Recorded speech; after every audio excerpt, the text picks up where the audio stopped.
बिस्मिल्लाहिर्रहमानिर्रहीम। अस्सलाम वालेकुम। प्राइम स्टार न्यूज़ के प्रोग्राम यूथ असम्बली के साथ हाजिर खिदमत है ताहिर महमूद। नाजरीन, आज से चंद माह कबल कुछ अरसा कबल एक मार्च किया गया जिसका नाम था औरत मार्च। यहाँ से एक नारा बुलंद हुआ, मेरा जिस्म मेरी मर्जी। नाजरीन, ना तो बात यहाँ से शुरू हुई ना ही यहाँ पर ख़त्म हुई। ये बात बहुत पुरानी है, इस पर बहुत सी मेहनत की गई पास्ट में और फ्यूचरिस्टिक पॉइंट ऑफ व्यू से काफ़ी चीज़ें की गई। हम उन पहलुओं पर बात करेंगे जिन पर अभी तक बात नहीं हो सकी। नाजरीन, इसकी तैयारी का पहला नतीजा जो एक बड़ी प्रोफाउंड शक्ल में हमारे सामने नज़र आया वो पंजाब यूनिवर्सिटी में जेंडर स्टडीज़ डिपार्टमेंट का क़याम था, जो कि 2001 में हुआ। उसके बाद इसमें मज़ीद, चूँकि उस वक़्त मुशर्रफ का दौर था, रोशन ख़याली का एक नया नज़रिया जो है, एक नया एक डायरेक्शन दी गई कि जी मुल्क को रोशन ख़याल बनाया जाए। अब इस पर मज़ीद काम होता है और 2011 में US एम्बेसी की जानिब से LGBT पार्टी का इनेकाद किया जाता है। LGBT क्या है? LGBT L stand for lesbian यानी कि हम जिन्स परस्त औरतें, और गे यानी कि G स्टैंड फॉर गेज हम जिन्स परस्त मर्द। इसी तरह बायसेक्सुअल, ट्रांसजेंडर। नाजरीन, LGBTQ का क़याम पाकिस्तान में अमल में लाया गया है, जिस पर जो कि अभी सीक्रेटली काम कर रही है, लेकिन अमेरिकन पुष्टपनाही मुकम्मल तौर पर इस सोसाइटी को हासिल है।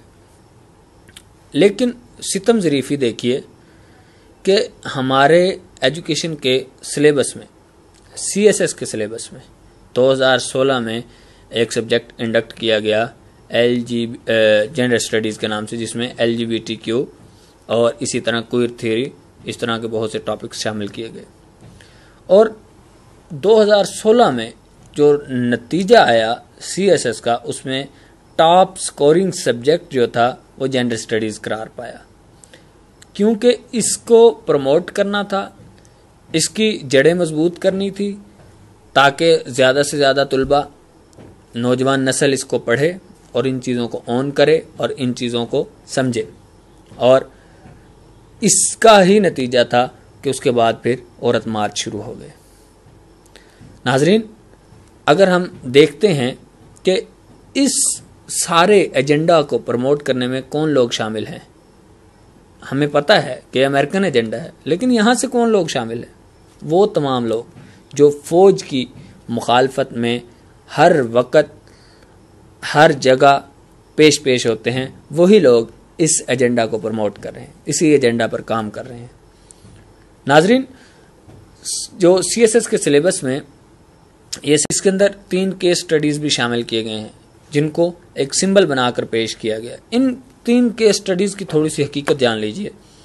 सबसे पहला केस है, उसमें मलाला यूसुफजई का, कि औरतों पर बहुत ज़्यादा जुल्म होते हैं, बहुत ज़्यादा सितम होते हैं, बहुत मसाइल हैं औरतों की तालीम के हवाले से, दहशतगर्दी के हवाले से। लेकिन ये जो दहशतगर्दी है, सोशल दहशतगर्दी है, ये सोशल टेररिज्म है, कल्चरल टेररिज्म है, ट्रेडिशनल जो टेररिज्म है, जो हमारी ट्रेडिशंस पे वार कर रहा है। इसको इस अंदाज में पेश किया जाता है कि यहाँ पर बहुत जुल्म सितम है, यहाँ पर औरत पिस रही है, यहाँ पर औरत को तालीम नहीं दी जाती। तो पहला केस स्टडी जो पेश किया जाता है वो मलाला यूसुफजई का है। लेकिन हम देखते हैं किस तरह से मलाला को प्रमोट किया गया, किस तरह से मलाला को एक आला लेवल पर लेके जाया गया, नोबेल प्राइज़ दिया गया, उधर UK में उसका ट्रीटमेंट किया गया। लेकिन उसके साथ 2 लड़कियां और भी थी, शाज़ी और कायनात, जिसका आज तक किसी को कोई खैर खबर नहीं कि उनकी तालीम का क्या बना। क्या उनको भी ट्रीटमेंट दिया गया? क्या उनको कोई प्राइज़ दिया गया? उनको किसी सेरेमनी में बुलाया गया? बिल्कुल नहीं। इसी तरह आप शर्मैन अबाद चिनाई का केस देख लीजिए।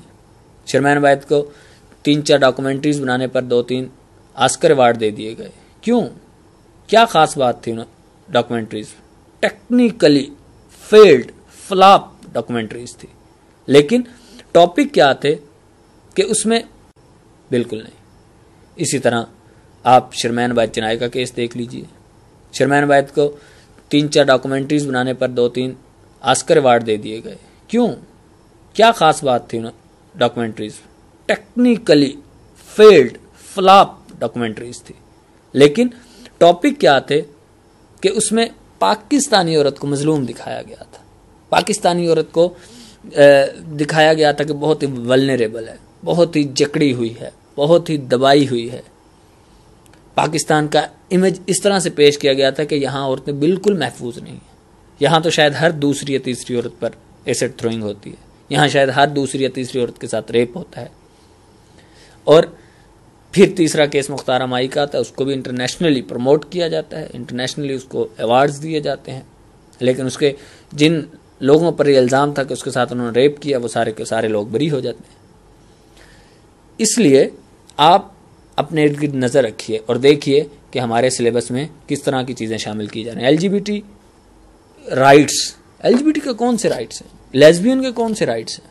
एक इस्लामिक स्टेट में लेस्बियन के राइट्स होंगे, एक इस्लामिक स्टेट्स में गेज के राइट्स होंगे। ये चीज़ें हमारे सिलेबस में इंडक्ट की जा रही हैं। खुदारा इन पर नज़र रखिए, इनको देखिए, समझिए, खुद भी बचिए और दूसरों को बचने की भी तलकीन कीजिए। इसी के साथ इजाज़त दीजिए अपने होस्ट ताहिर महमूद को यूथ असम्बली प्रोग्राम के साथ। अल्लाह हाफ़िज़।